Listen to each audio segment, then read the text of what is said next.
Russia will not want to lose Crimea. Or Putin won't. And without Hamas leaving Gaza, whether in boxes or walking, it doesn't feel like Israel is in a position to stop. They were all in disguise, and that they were all disguised as Palestinians to get themselves in there. Research shows that holding Israeli hostages is tightly correlated with reduced life expectancy. 1 in 10 of the hospitals in Ukraine has been damaged or destroyed by this war. Good afternoon, Sean. Afternoon, Bern. So, Sean, this first topic is fascinating. If it wasn't so serious, it would be slightly humorous as well. Russia has lost one of its planes, the Su-57, just one, but it's a state-of-the-art, it's their most modern plane. They haven't got many of them. More coming out sort of later in the year, next year. The most interesting thing for me, there's two things for me. The first is it was got at on Russian soil, quite a long way inland. You'll tell us how far. And secondly, it's a very, very clever plane. And I think we're going to see some of that. Yeah, we've got some footage of it, mainly because as a former fighter pilot, they often talk about if a plane looks good, it often is good. And I have to tell you, the code name from NATO is the FALLOUIT. That's what this aircraft, the Su-57, is called, and it's an incredibly capable aircraft. It was only entered service about 4 years ago, at the end of December 2020. Now, reports are that Ukraine managed to attack an airfield 370 miles behind the front line. Apparently, these state-of-the-art aircraft, the Russians don't have many of them because they're still in production, were in the open. Ukraine claims they've damaged 2 of them. Inevitably, we don't know, but Russia has admitted that one was damaged by shrapnel damage. Now, almost certainly they are not being used in the war. They could be. There were reports that they might have done 1 or 2 missions, but frankly, they're still in the test stage. I think Russia's expecting to have its first squadron, 20 aircraft, fully manned and equipped by the end of next year. So the very fact this thing was targeted so far behind enemy lines. It's very cheeky, isn't it? It is. I mean, yeah. But it's also because it's the first effort of Russia to produce a stealth aeroplane, 5th generation. You know, can't be seen by anything. And when you look at it, it's got some really interesting. Can be seen by a lot. Yeah, but and it. First of all, I love it as an aeroplane because it's a Mark II fighter. Go on. It does that. That's called a Cobra manoeuvre, which literally flying along. Remember the Top Gun? Don't worry, Goose. I'll stand the air brakes out and it'll fly right by, and yanks it, and sure enough, that happens. Well, that's actually quite difficult to do for real. Well, the Cobra manoeuvre, when the aircraft is flying level and literally just you pull back on the stick and everything in the aircraft flips you up. So you're not curving the corner like that. You're literally flying sideways through the sky. And stop. And effectively stop and then fly forward. Now, the aerodynamics to do that, the flight control systems are just really difficult to make that happen. And they've been showcasing that sort of manoeuvre. So not only is it very agile, it's got a thrust vectoring control, which means it doesn't just use aerodynamic effect, it also uses the thrust from the engine in all sorts of... But also it's a Mark II aircraft. It does super cruise. What does that mean? It means that it can fly supersonically without the afterburner in, which means it's a lot, it saves on fuel. Now, it's a big old aircraft, this, because it's a multi-role aircraft. A lot of analysts have talked about, it's a challenge to the F-22, which is the very expensive American air superiority fighter. No, it's not a match for that. It's a much bigger, heavier. It's designed to drop bombs as well as fire missiles. It is quite stealthy. By all accounts, it's equivalent to the most modern F-15. If I'm looking straight at it, it's got a relatively low profile radar signature. But if you look at it from the side or the back, it isn't very good at all. So why is that? Well, almost certainly reports suggest that Russia's struggled with the sanctions that are on it at the moment. It's been around for about 10 years. Right, so materials and stuff. Yeah, and it's struggled with the development, it's struggled with the flight control systems and the like, and it's been much delayed. But even so, it looks a phenomenally capable aircraft. And how fast can it go? Well, Mark II, I say, is what's published. What we don't know is the low level. So in English, that's? Twice the speed of sound, so it's about 1,700 miles an hour. Okay.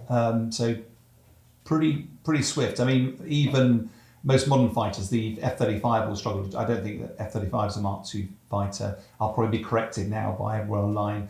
But bring it on. Part of the issue, though, there is a massive caveat to all of this, is that we get seduced by air shows, watching aircraft, and we've got some great footage of this thing doing amazing stunts. The trouble is, operational capability is, you don't want to get close enough to another aircraft that you have to do what we call a knife fight in a phone box. You don't want to be doing that. You want to be killing each other 100 miles away. To do that, you need a really good radar. You need really good defensive aids. You need really good electronic warfare. You need phenomenally good missiles. You've got to have all of those capabilities together in a platform. Russia traditionally, very good at the aircraft that can go round corners really quickly and make a lot of noise. Traditionally, it's not been that great at doing all these other things. Yeah. So it'll be interesting to see. Yeah, fascinating. I might know something you don't know. Oh, go on. Lockheed are building a concept. I've got a concept fighter jet, and it's in the sort of demo stages. You know how fast it goes? Go on. 4,000. Well, it's the rage of the hypersonics, isn't it? And there's a lot of discussion about whether, Top Gun game. You did know. Maverick, it was Mark 10, wasn't it? He was flying and he finally crashed. There's a lot of talk about whether hypersonics is the way to go. Part of the issue is you use so much fuel. Yeah. Because obviously the drag is phenomenal. Everything heats up. There's so much drag. And the higher you go, then the faster you go. So the Blackbird, you remember the Blackbird aircraft? It was a... I like it when you do that. It's sort of implied I've got knowledge. Because it's an old aircraft. So I've been benevolent. Do you remember when so I go, yeah. No, but the Blackbird was, I think it was a Mark III, but it was basically the fastest aircraft of its time, flew higher than anything else, and basically it would go on reconnaissance trips over Russia. And there was very little that anybody could do about it. The U-2 was like that, but eventually was shot down. Gary Powers famously... Very, very famous. I do remember him, actually. Yeah. But, your thing about out of reach and so on, the interesting thing for me about the story, so it's 350 plus miles inland Russia, and it's still not safe. No. We don't know, but presumably a drone or something got it. Maybe 5 went after it and 1 got lucky. And that's all you need. That's a bit scary if you're Russia, isn't it?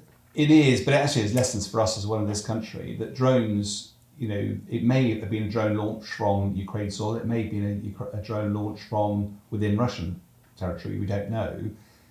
But back in the Cold War, we used to have all of our military jets hidden in hardened aircraft shelters, little bubbles covered in metal, then covered in soil, then covered in grass, so it was very difficult to see them, and unless you had a very specialist bomb, you couldn't get into them. As soon as you have aircraft in the open, first of all, they're easy for a drone to find, and all you have to do is land a hand grenade on a wing of an aircraft and you take it out of action for ages. You don't need a big bang. Most of these aircraft, I think there's all sorts of carbon fibre, composites and all sorts. You only have to take out a little bit. You can't easily repair it. And I think the worry is there's a degree of complacency here, and you do wonder for us in the UK, how much stuff, if you drive around, do you see aircraft in the open, or at Heathrow there's loads of aircraft in the open. We can't protect from the hand grenade on a drone. And we don't have many planes. We covered this last week, didn't we? We were talking about Spitfire and the loss of that pilot. Absolutely tragic. And I think you said, correct me if I'm wrong, but a Spitfire in those days cost £10,000 or £20,000, £1 million in today's money. Our top end planes are 100 million. This, if you told me the Su-57 was 200 million, I'd believe you. You really don't want a £200 million jet taken out by a £40,000 drone, do you? And that's the problem. You end up having very few of them. In World War II, there's over 20,000 Spitfires produced, and bluntly, we could build more Spitfires than we could create pilots. So as soon as a pilot, luckily, for the early part of the war, the Germans were coming over our soil. If they shot down one of our aircraft, providing the pilot survived, he could bail out, dust him down, give him a beer, strap him into another Spitfire, off he goes, son. Of course, all the Germans that fell out, they were having to be incarcerated for the rest of the war. So luckily we were able to produce more aircraft, whereas today, just producing one of these military jets takes years. cost a fortune. So we don't have many of them. So you have to be really careful to preserve them. So this is really interesting. Sort of piqued my interest, this particular thing. There's some news around Crimea. There's an umbilical cord which the Russians have relied on. It's been bombed a couple of times. And it's in the news because the Russians have used a very innovative way of protecting this particular piece of infrastructure. Now, we've had the Russians with the glide bombs. It's an old bomb. They put a fin on the back, some intelligence, so it does some sort of clever things, but it's, cheap and nasty. They're covering their tanks in tin cans to protect them. And now they're using barges to protect this. What on earth is going on? I know, and then so the story was that barges, I think there's about 11 of them, have been sunk around a section of the Kerch road bridge. That's the rail bridge that links Crimea to Russia, longest bridge, about 13 miles, I think, in Europe. Because it's been attacked by the Ukrainians several times, the most vulnerable part of this 13-mile bridge is the bit that shipping can go in through. So most of the bridge is just slabs laid on pylons, and it's pretty easy to repair. The difficult bit is a bit that's elevated, that's got all sorts of fancy engineering in to get high enough to allow shipping through. Now that is the vulnerable, that will take a long time to fix. So an effort to stop the Ukrainians using their drones, their maritime surface drones to get through, the Russians have sunk a whole Which load they've done of already barges. quite successfully. Yeah.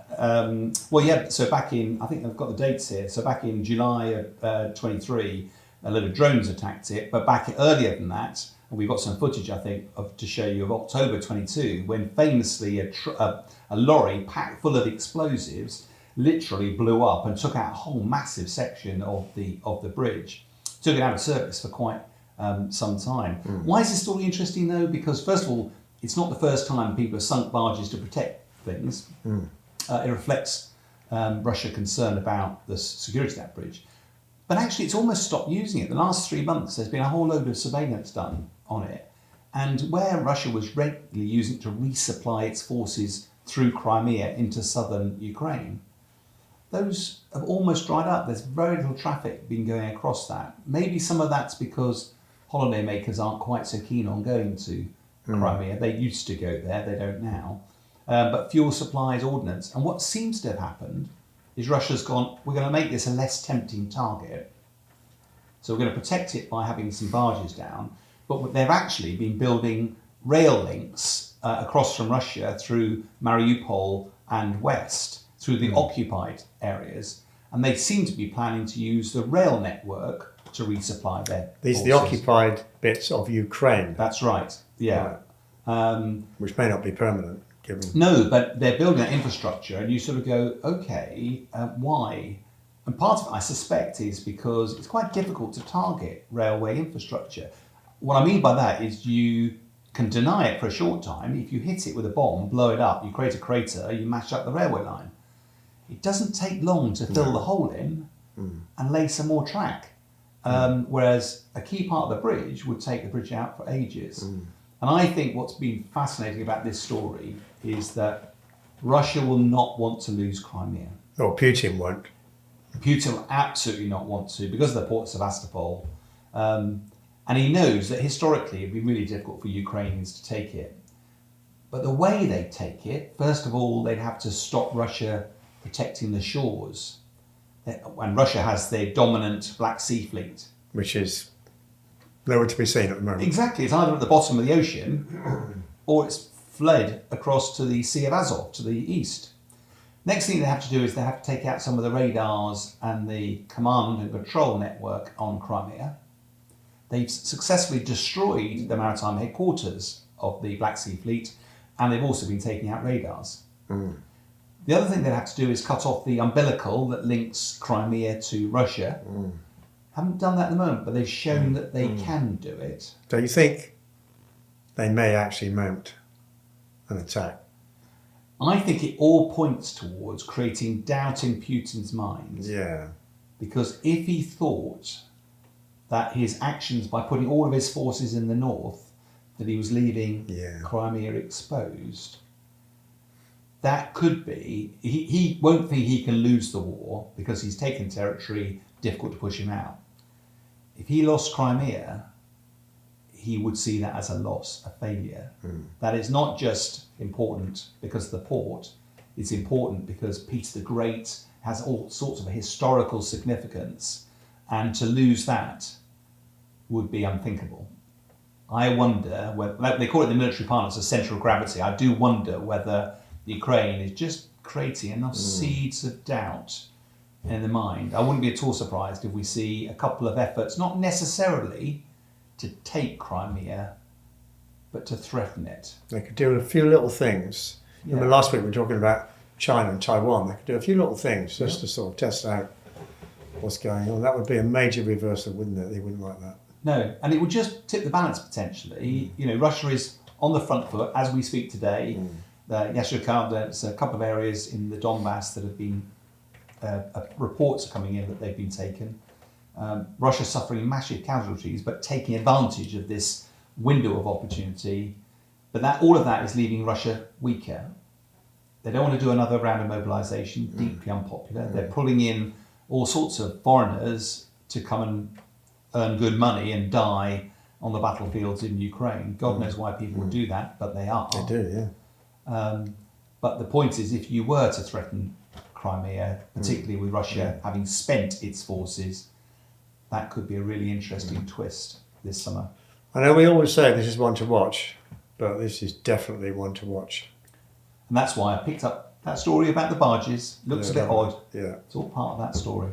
So at last, we appear to have a substantial peace proposal for the Israel-Gaza conflict, proposed by Joe Biden and his team, apparently supported now by the UN Security Council. What do you think is going to happen? Yeah, I mean, we've seen so many potential proposals being garnered, and I have to say I've been deeply cynical of them because they deal with symptoms, they don't deal with the actual disease. And what I mean by that is Palestinians want the Palestinian question resolved, i.e. a state. Israel just wants to see the end of Hamas and doesn't want to see a state for Palestinians. So when you have that so polarised, whatever the talks are about, they might have been about releasing a few hostages, but they weren't going to solve the war. What I think is fascinating this time round is that Biden, he's been criticised for not stopping weapons supplies flowing and stuff like that, and that's, you know, I think he has found the limits of America's influence over Israel. But I think a measure of his frustration, he has played politics very cleverly here, because by putting a peace proposal on the table, that and then taking it to the United Nations Security Council, of which Israel is now a signatory, therefore if it's passed, and it was passed, it was Russia didn't veto it, they just abstained, so it got through. Now Hamas isn't part of that, but if Hamas agrees to that, even if Israel didn't like it, Israel will now be duty bound to take it on. And that is, I think, a hint of Biden putting pressure on. Now, what that's precipitated, though, is suddenly it's hemorrhaged Netanyahu's support base. So Benny Gantz, one of his war cabinet, and his deputy, the guy called Gadi Eisenkopf, they are both former Israeli Defense Force generals. They have a lot of credibility. They've now resigned from the war cabinet because Benny Gantz believes that the war should be brought to an end. In fact, he's even gone off to America independently without Netanyahu's approval. In other words, fostering that. Maybe the West wants him as a next leader. Potentially. Meanwhile, Netanyahu, who sits on a 64 a majority and 120 in the parliament, but he's propped up by the ultra-nationalists. And their position is, if you let one Hamas soldier still be alive, we won't support that. So in other words, it absolutely limits Netanyahu's room for manoeuvre, because if the ultra-nationalists pull their support, suddenly he's done. He goes to an election, almost certainly he won't win that. So now you've got this really interesting dynamic where I'm still not confident that they've got the ingredients for a lasting deal, because Biden's deal, we haven't seen all the details, but in effect it's a 6 weeks pause. Some of the hostages released. Some of them. In that 6 week. and then you agree the timeline for the complete withdrawal of Israeli forces out of Gaza and all of the rest of the hostages to be released. Do we know over what period of time or not?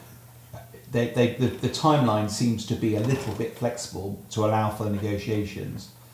The cynic in me there says that nowhere in that, to my understanding, does it says that Hamas have to completely leave the Gaza Strip. And if they don't leave, then the ultra-nationalists in Israel's cabinet will bring down flex there, Netanyahu. Yeah.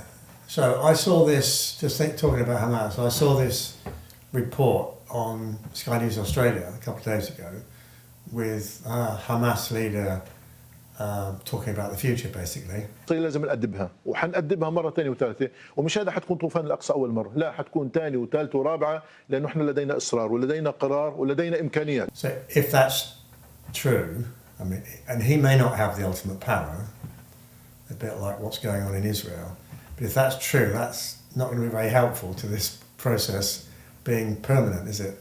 We're into a really difficult conversation then, which is are the Israelis and the Palestinians actually capable of agreeing a future without having some involvement with the international community, potentially imposing a sub-optimal solution on both of them, two-state solution, or as Israel being the dominant military power, just takes this opportunity and says, no, I've got this one window to do something, I'm just going to carry on. And without Hamas leaving Gaza, whether in boxes or walking, it doesn't feel like Israel's in a position to stop. It's a deal made in heaven though, isn't it? Because provided the terrorism bit of Hamas was dealt with, Lord knows how, then it leaves everybody else, all the innocent people, the people who just want to get on with their lives, free to work out what the future is. Now, I'm definitely going to get beaten up for drawing this comparison, but it feels a bit like the IRA, who were basically the military wing of Sinn Féin. And that was solved. And basically, the IRA, with political persuasion, stood down, and Sinn Féin continued to be the power in Northern Ireland. The same thing could be done here, but it means removing the military grip hold. And we're into we probably won't have enough days available to discuss this, but most commentators say if you're going to find a lasting peace, Israel's security has to be at the centre of it. So does Palestinian security. At the moment, Israel is a dominant military power and therefore can always exert its influence militarily. What you need is somebody on the Palestinian side to be able to have that. A leader, you mean? Yeah. Politically, industrially, commercially, everything that has and provides hope to the Palestinian people. Yeah. And I don't know how on earth you get there from here.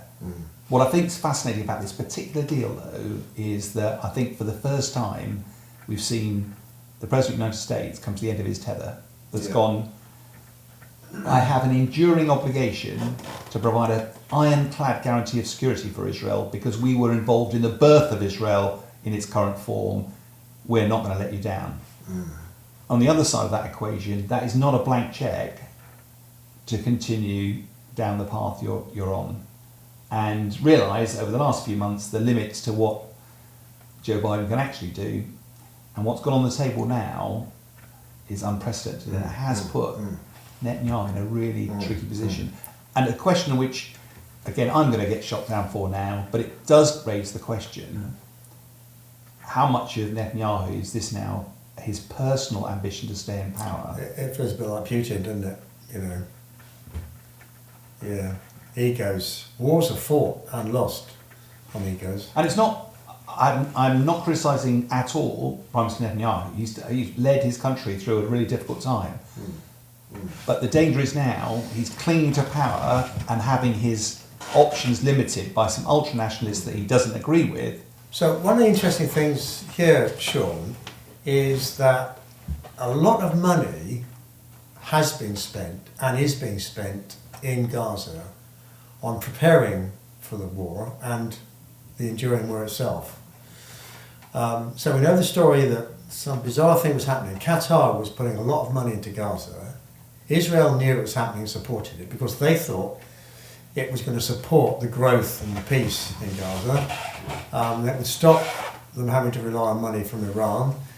It turned out that wasn't quite what was being done. Retired Major Andrew Fox, who we're going to get on the show in a couple of weeks' time, has said that about 30 million per week of that money was used to build the tunnels over a couple of year period.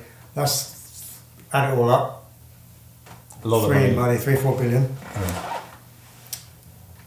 That shows the capacity with international support there is to build Gaza into a proper, thriving, prosperous country if we can just take the conflict, this thing between Israel and Gaza, Hamas, going on. You're absolutely right.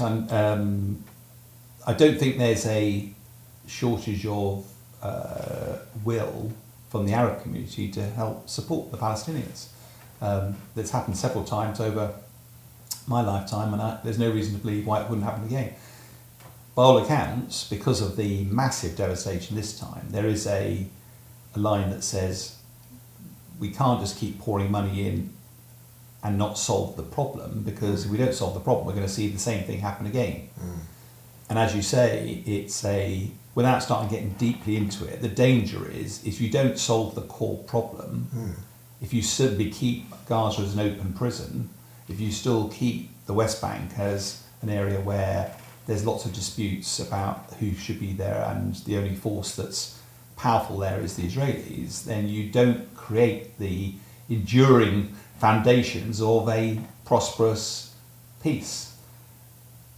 Gaza could be a thriving Mediterranean industrial area. A lot of natural resources. Huge amount of natural resources. And that's tragedy. And I'm not an idealist. I'm not remotely, for any of our listeners, saying that we have the answers here. But picking up your point, I don't think the answer is just to plough a load more money in, because if you don't solve the problem, you take away hope. You've got massive unemployment and rising, reducing quality of life. Inevitably, that's the petri dish for extremists. That's the petri dish for terrorism. And all that does is it comes back and bites you again in a few years' time. Yeah, if you can't fix that, then the same people who poured money in externally can continue to do it, because this is going to require a lot of investment just to bring it back to a sort of baseline of living, and then develop the economy for the future. I couldn't agree more. So 4 hostages were rescued by the IDF in Gaza the other day, and this is really quite a difficult sort of subject, because on the one hand in Israel, in the families, you've got utter joy and glee that 4 people's lives, who must have been in torment for 200 plus days, have been found safe and well. Yet on the other side, the awful situation where a lot of people lost their lives as well. And I'm not sure it's actually possible to square that circle, whichever way you look at it. But Sean, I wonder if we could sort of do this in 2 parts. If we could first, as a military guy, just take us through, because that sounds like a pretty complicated project. There must have been a lot of stuff in the build-up, the intel and so on.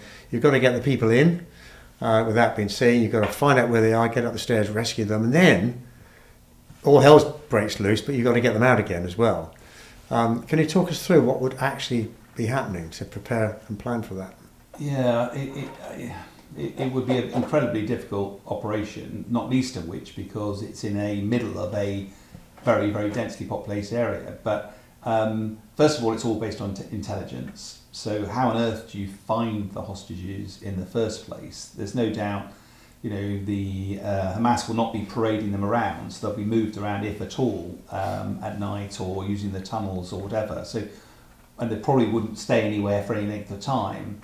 So you probably have a plan in place that you test that can be ported to wherever the intelligence suddenly suggests they are. In sort of real time or something. Yeah.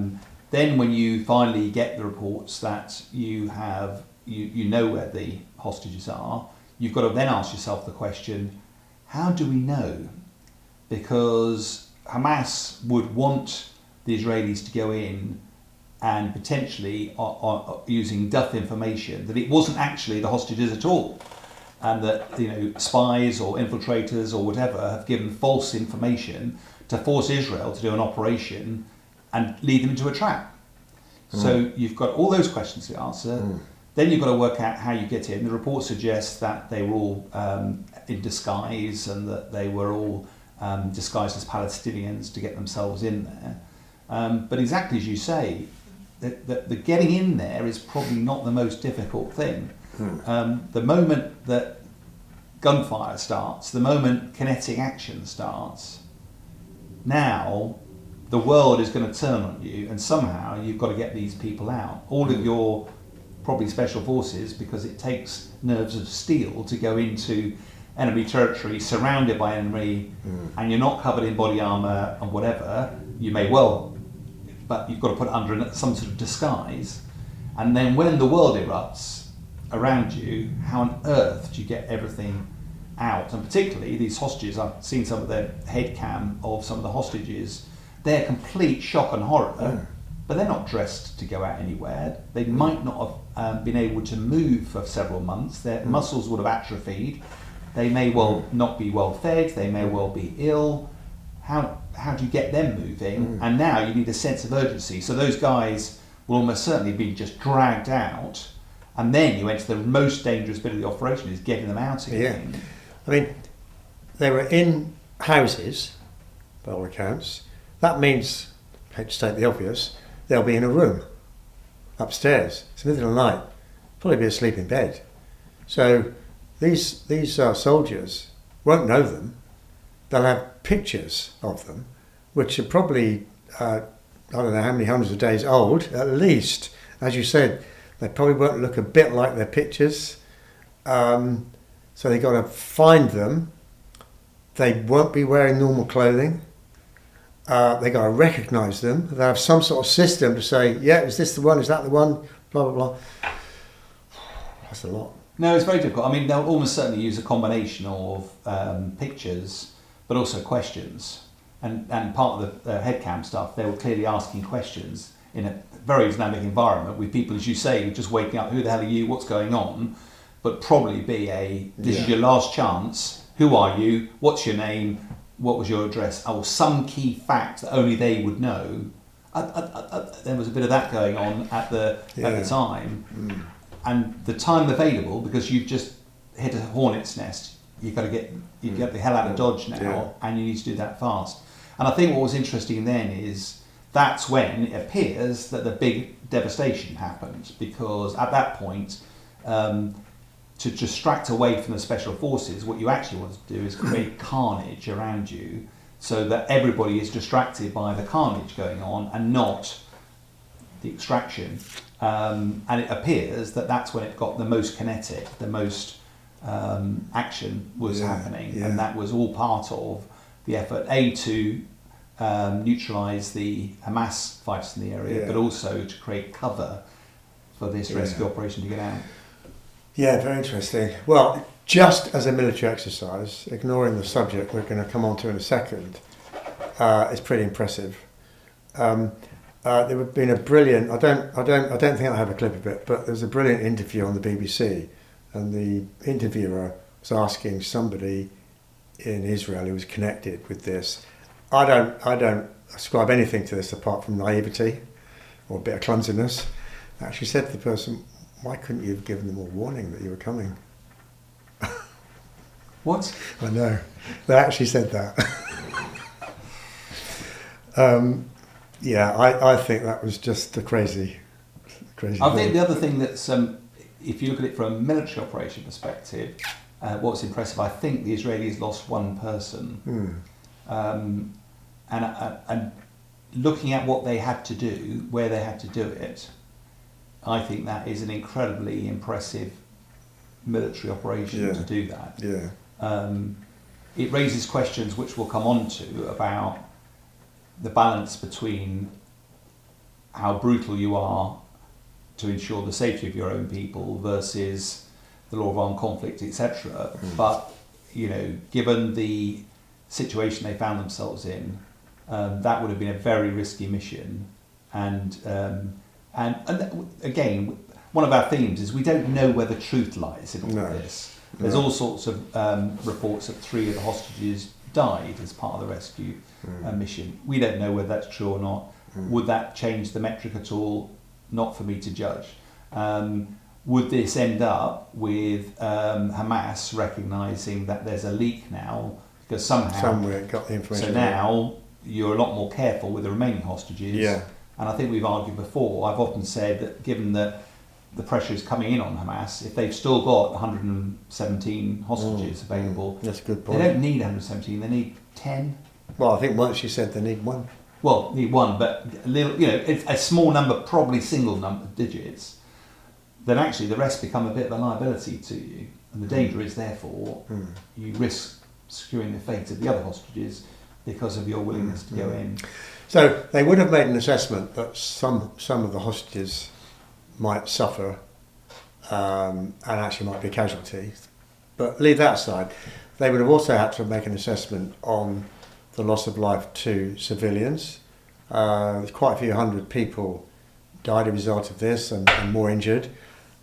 We don't know what the numbers are, but just take them at face value.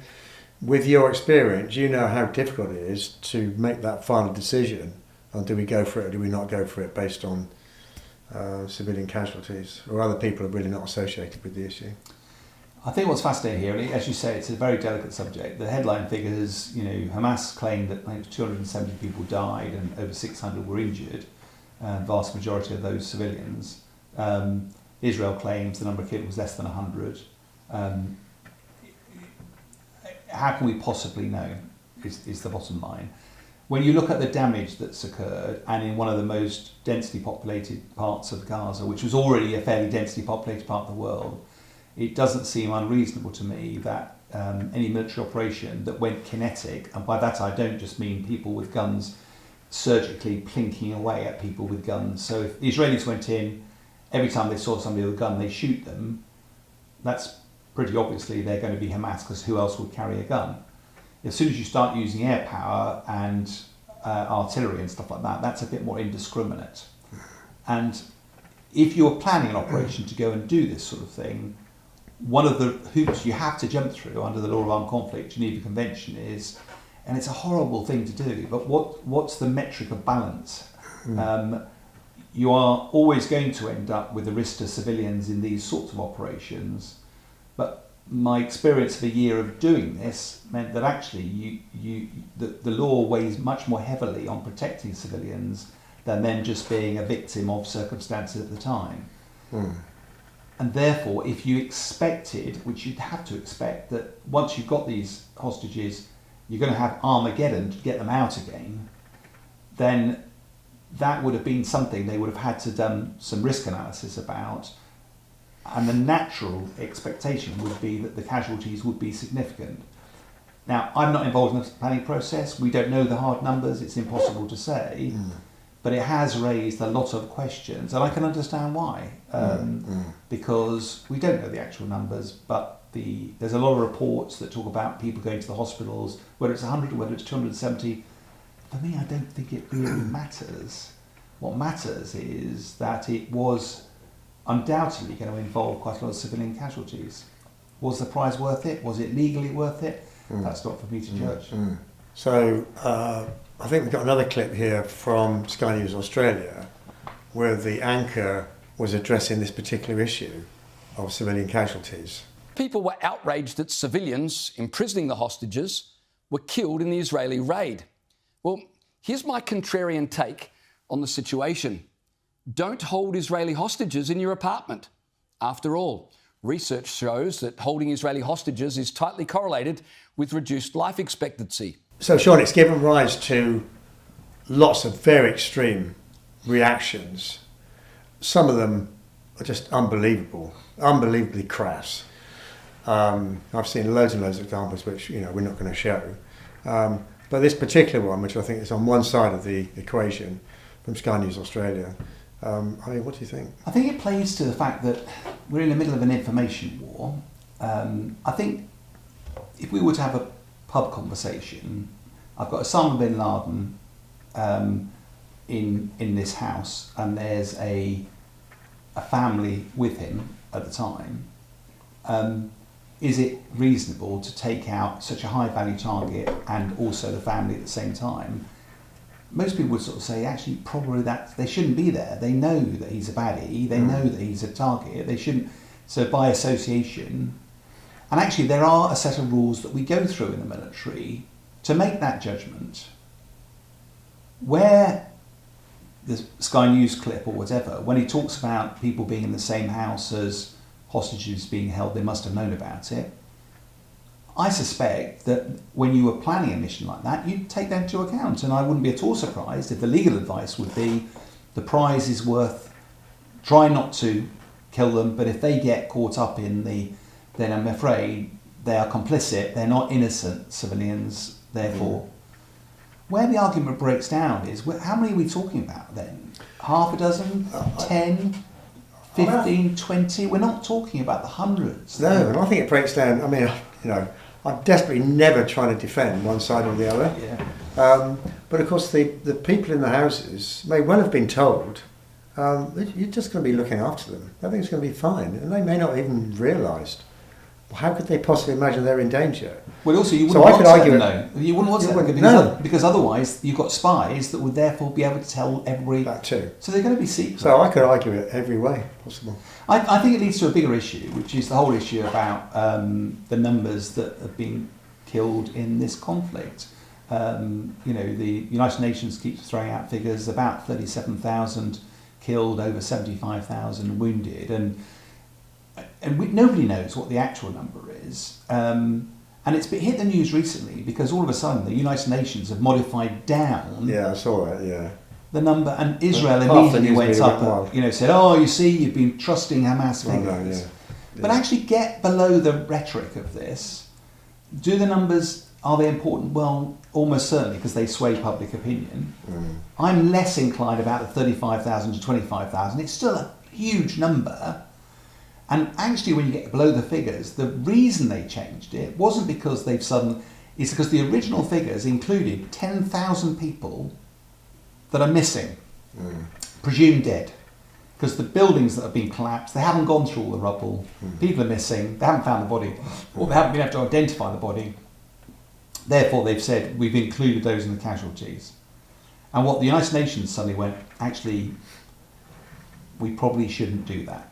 There's so much chaos. We're going to take those 10,000 out. We do believe we can't account for them. We know there's going to be some bodies in the bottom of this rubble, and therefore the total number that's gone missing or killed hasn't changed. But it has, and even was it Benjamin Netanyahu who turned around? I think I read the other day. He turned around and said that there were at least I'll have to get the figures, but it was about 30,000 had been killed, of which he said. About half had been combatants and about half were civilians. Yeah. Now, again, does he know? No, I mean, yeah, quite. And the interesting thing about the 10th, I saw the 10,000 suddenly hit the airwaves, as though it was the United Nations climbed down, and I'm not going to venture an opinion as to how you might sort of dress it up. But of course, you get a certain section of the media who's desperate for sort of bad news against the numbers, rush instantly with the headlines, and maybe on this occasion, it turned out they were wrong. But I've seen that so many times with all the media. Once they get a bit of red meat that supports their narrative, they rush into it straight away, and then 3 days later, something else crops up, and you think, well, you maybe should have just waited before you sort of pounced on it, because. Credibility. There's a lot of loss of credibility, I think, has happened in this war. It's also, I think, the other bit about the numbers is that. So again, we're in an information war. So both sides are, Israel stopping reporters going into Gaza, so it's very difficult to get both sides of the story, and Israel's feeding out a certain narrative. The International Red Cross is operating, the United Nations are operating in Gaza, but it doesn't mean their numbers are right. But inevitably this has a whole life of its own. Now, overlay on all of that, Prime Minister Netanyahu said, well, if you look at any war before this, the numbers of casual civilians versus military is normally a lot higher for civilians than it is for the military. And yet, it's not that way, it's roughly parity. And therefore, that's an example of why we're working so hard to look after civilians. And that's become a core narrative for the Israelis. The way that breaks down slightly with lots of Western military analysts is that he's equating it with the sort of Second World War, where it was an inter-nation war, where the Germans, not only the German soldiers, but the German population were fighting the war. Is that the case in Gaza? Yeah. And it's only a question, but it becomes a question of, whereas I think that a lot of the narrative, when you describe Hamas as fighters or terrorists, that becomes more of a counter-terrorist, counter-insurgency. You're going to call them insurgents, aren't you? Well, but it's a different way of fighting. I know. The reason I worry about it is it's sort of a mute point. It's careful language. You say the Germans in the Second World War, the non-combatants in the Second World War were sort of fighting as well. I mean, I don't know. But nobody asked Britain or America to stop the war for a while. And the war didn't stop until Hitler was vanquished and Germany gave up, and 3 million civilians later. I don't know. I actually can't cope with all those scenarios and their comparisons. I'm where we were right at the beginning. To me, there's no difference between 10,000 civilians and 20,000 civilians. 10,000 is too many. Going back to the peace treaty, this is a glimmer of hope that at least might mean we don't see any more, if that, in God's name, is possible. No, and my only caveat to that is, do we have enough faith in our political masters, not just nationally but internationally? Because if you bring it to a halt today without solving the core problems, it's destined to happen again. Well, we've got elections all over Europe, in the UK and in America, and by the end of this year, the political landscape is going to look completely different. So who knows? Who knows? We've got a tragic war in the Middle East. We've got a major war of national survival between two nations, the far end of Europe. And yet in Britain, war is way down the public set of priorities. How can that be? This general election that's happening at the moment, despite everything that's going on, war of national survival, risk of contagion, lots of the news talking about the risks to this country, and yet stubbornly, defence sits about 5 or 6 in the national priorities. NHS still sits at number 1. I've got a picture here of a hospital in Ukraine. 1 in 10 of the hospitals in Ukraine has been damaged or destroyed by this war. Ukrainians wanted to have a national health service. You don't have that if you don't have security. Security comes first. Ukrainians would want welfare. They can't have it, and they can't have domestic security without the military protection that provides. We've got protectorates all around the world. Again, we need military front and centre. I just don't understand why this isn't right up there, that all of our nation is holding our politicians to account for what they're going to do to ensure the safety and security of our country. And if that's the case, then it won't attract the money either.